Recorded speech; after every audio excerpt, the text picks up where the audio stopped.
ng ating mga kuya about Kwaresma o Lenten season po mga kakuya. At sa pagpasok sa mahal na araw at ang topic natin po today po mga kuya, apat na po. No, bakit apat na po araw ang pagdiriwang ng pakasakit at pagkamatay ng ating Panginoong Hesus? Ang sagot po mga kakuya, ang apat na po dahil ibinitatay ito sa apat na pong araw ang ng pag-aayuno ng ating Panginoong Hesus. Mababasa natin mga kakuya sa Matthew 4 verse 2. Siya'y nag-aayuno sa loob ng apat na pong araw at apat na pong gabi kaya't siya'y nagutom.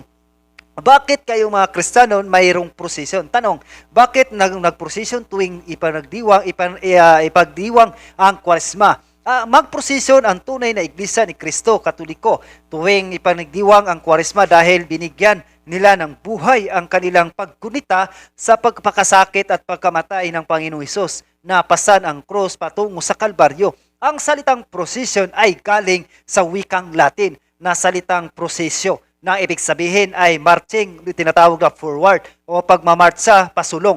Sa lumang tipan ay pinahayag na ng Diyos ng prosesyon. Mababasa natin mga kuya sa Josue 6 verse 6 hanggang 7.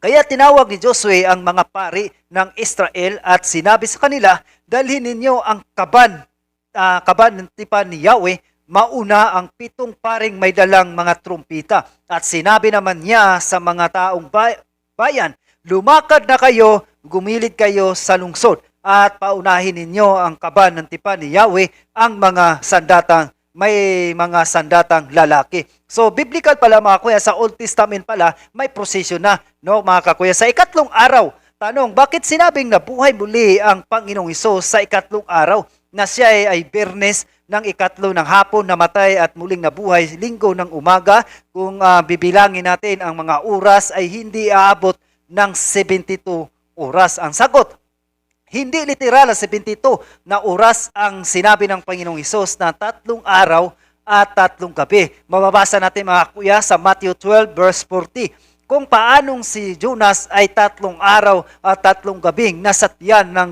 dambuhalang isda, ang anak ng tao ay 3 araw at 3 gabi ring nasa libingan. Hindi literal na 72 na oras ang ibig sabihin ng Panginoong Hesus na sinabi niya dahil namatay siya sa ikatlo ng hapon sa araw ng Biyernes at muling nabuhay sa linggo ng umaga. Ang ibig sabihin ng Panginoong Hesus ay ang 3 mga araw, ang Biyernes, Sabado at Linggo, hindi ang oras, 24 oras bawat araw. Namatay ang Panginoong Hesus sa araw ng Biyernes, nasa libingan pa ng araw ng Sabado at nabuhay muli sa araw ng Linggo. Iyan ang kahulugan sa sinabi ng Panginoong Hesus dahil ang pagkasabi niya ay tinatawag na idiomatic expression.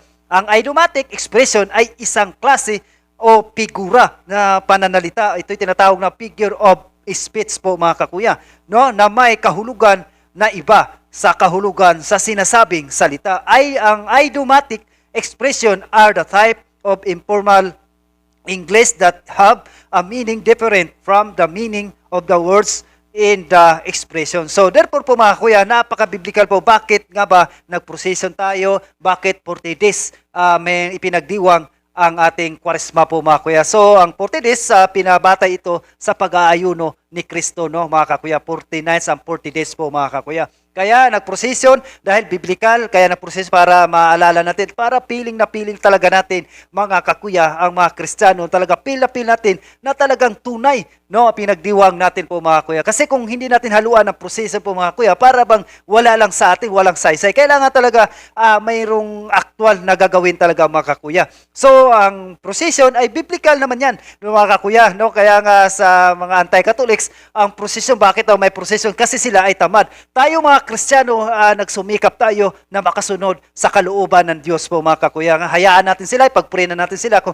ayaw nila ng prosesyon. Pero sa Old Testament, si Josue ay mayroon ng prosesyon po mga kakuya. Kaya nga sila walang prosesyon, ibig sabihin lang hindi sila konektado sa Old Testament mula sa kay Abraham, mula kay David, at lalo na po kay Moises hanggang sa panahon natin ngayon po mga kuya, hanggang kay Josue, no? At tayo lang mga Kristiyano talaga ang nakakonek talaga sa kanila po mga kuya. Kaya magsuri at mag-aaral po tayo sa ating mga doktrina mga kakuya para hindi talaga tayo madinggoy sa ibang pananampalataya. Di bali na madinggoy tayo sa mga bagay-bagay, wag lang talaga ang tunay na pananampalataya sapagkat ito ay nagdadala sa ating kagalakan at nagdadala sa ating tunay na kaligtasan po mga kuya. Kaya suri at mag-aaral po tayo mga kakuya at God bless po sa ating lahat po mga kuya at maraming salamat po sa inyo. Jesus Christ, the Son of God, was born for you and me.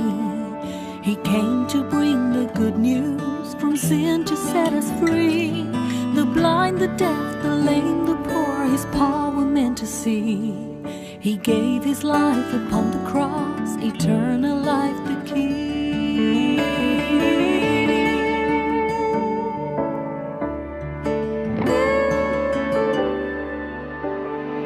He broke bread and shed wine before His agony. We share the body and the blood in His memory. To make His message known is our response.